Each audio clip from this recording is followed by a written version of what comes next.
Hello everybody, it's Murialda here once again, and welcome back to another figure unboxing. Yay, figures! So as you can see, we have Kurumi. Yes, this is Tokisaki Kurumi, and I already have Griffin's version of her, and Alpha Max's versions of her. And now I have Broccoli's version of her. And Kurumi isn't even best girl, but damn it if she doesn't look good. So yes, this is Tokisaki Kurumi. She is from Date A Live and Date A Live 2. She is manufactured by Broccoli and is a 1/8 scale figure. She came out September 27th of 2017.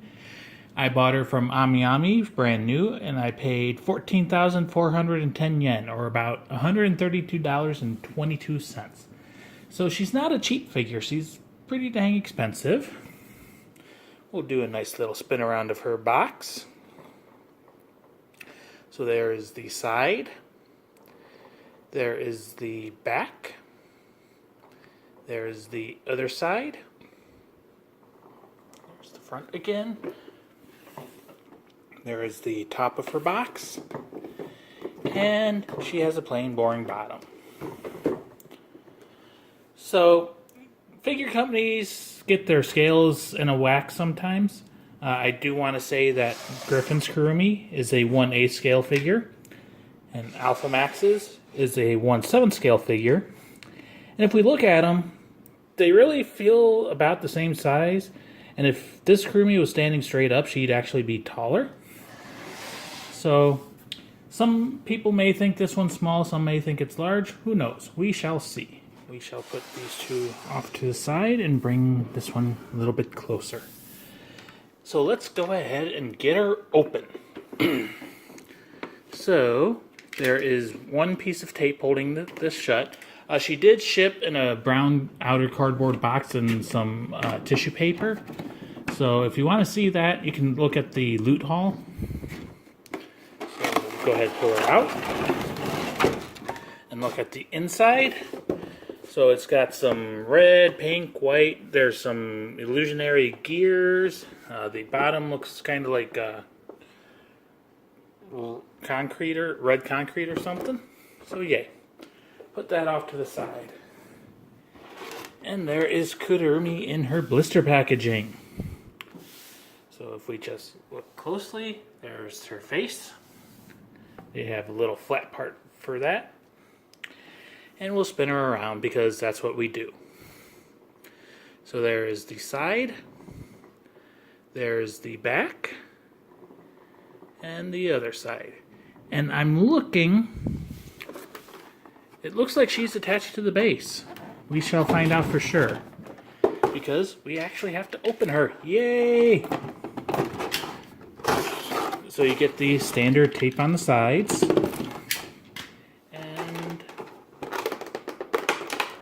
A tight blister, so she's held in there nice and secure. There's that one. And yes, she is attached to the base already. So let's go ahead and get the plastic off of her. One on her twin tail going up. There's one that goes under her neck, around her chin. And then this is basically like a plastic bag.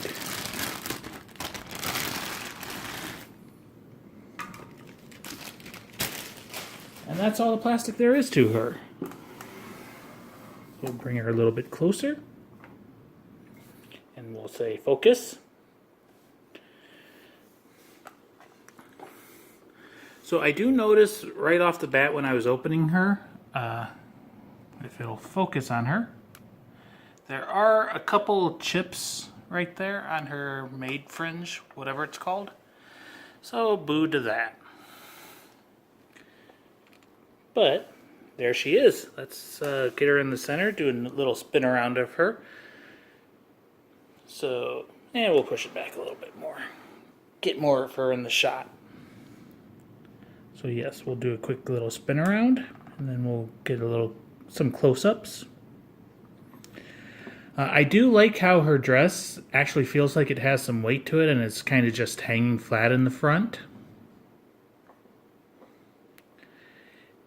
And she is like dancing around and everything, so her hair is going all over the place. The back of her dress is flying out. And one more spin, and I look closely. Aside from those couple paint chips that were on her hat thing, I'm not really seeing any other paint flaws.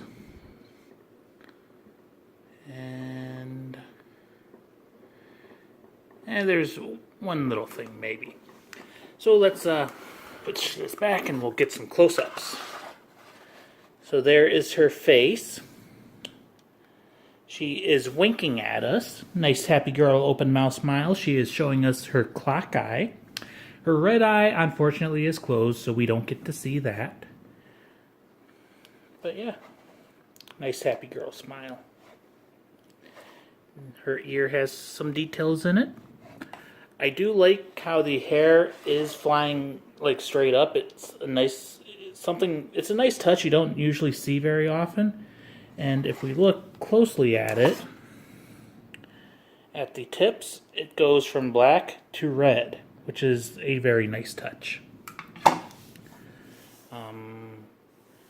Her base is a black disc, but it also has like part of a gear, and the gear has some nice gradient on it. It's like a lighter gold color, and it goes to almost like a rose gold underneath.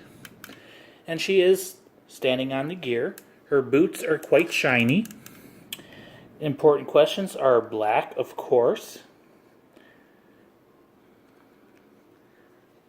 Everything looks nicely. There's the bottom of the base. So we don't actually see how she is attached. Probably pegs jammed up into her foot, or maybe even a screw. I'm going to take the camera out, so a little bit of shakiness. I'm back. I think I may have accidentally stopped the recording. Hopefully I've actually recorded everything. So, Kurumi has deceptively large breasts. Because, I mean, when you're looking at a distance, they don't really seem big, but when you actually get close, there's some side boob. There they are from underneath a little bit.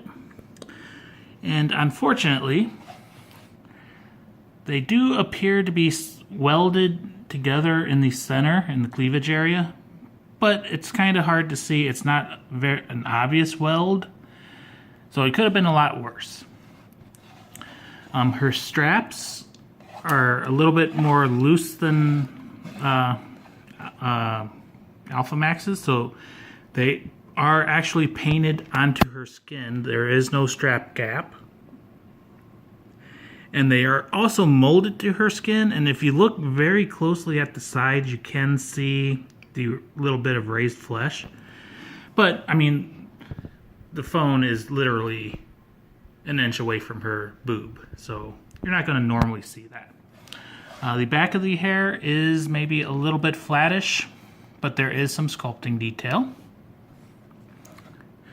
Her arm sleeves look pretty good. The little lacing inside is painted nicely. Her hands seem to be done pretty nicely as well. I like how she's kind of pointing. And I really like the coloring on it, how it's like darker shading and then it almost looks like it's flame effects going on in there. So that's cool. She does have her little chain, and it's flying in the air. It's not like attached to the skirt. So that's also cool. Yeah, pretty much the main flaw on my copy, this probably isn't common to them, is those couple little chips on the fringe. And because we can get a better crotch shot. And I like how you can see like her belly a little bit above her underwear.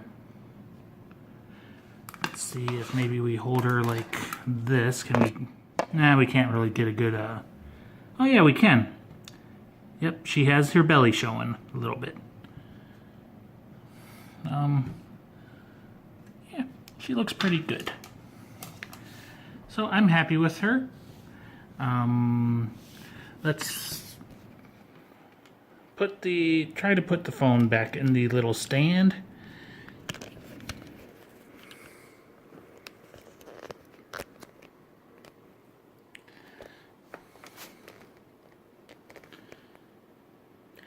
I may be having problems with the recording, so hopefully I'll have to edit this, but hopefully not too much.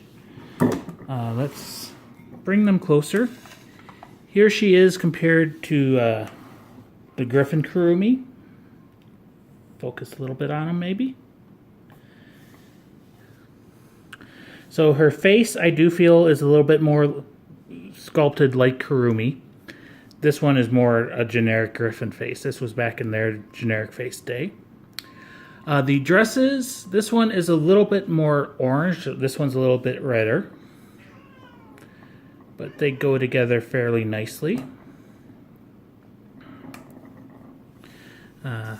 Spin them around so we can see their back at the same time. We'll tilt her a little bit. So this is one of the worst parts on the Griffin figure. It's very sloppily done and chunky. But on Broccoli's, it is done very, very nicely. So yay. Put this one off to the side, and now we shall compare her with Alpha Max's version. Try to get them together a little bit.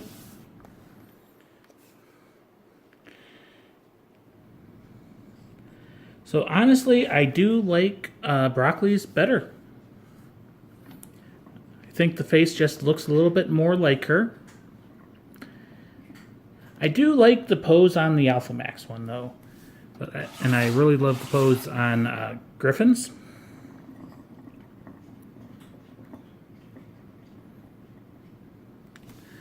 So once again, looking at the lacing on the back, this one, the laces are a lot finer. These ones are a little bit more chunky. But these ones are more painted on, and these ones are actually pieces of plastic straps. So yay. The dress coloring is darker. This one is, I always said, was very, very light coloring. So yay. If you like Kurumi, I say this is probably a good one. She does have a slight downward gaze, so you'll probably want to display her up high. She should have no problems fitting in a D12 cabinet. And yeah, I like her. I'm happy. Bring these two into the back a little bit so we can see them all. So let's go ahead and close this out. This is Tokisaki Kurumi. She is from Date Alive and Date Alive 2. She is manufactured by Broccoli and is a 1/8 scale figure. She came out September 27th of 2017. I ordered her way back on March 17th of 2017. And she is not a cheap figure. She is definitely expensive at 14,410 yen, or $132.22 for me. But I'm sure you'll be able to find her. Well, then again, I haven't really seen a lot of Broccoli figures in the aftermarket. So if you like her, you may want to jump on her. Anyways, I hope you enjoyed. I'm out. Bye-bye.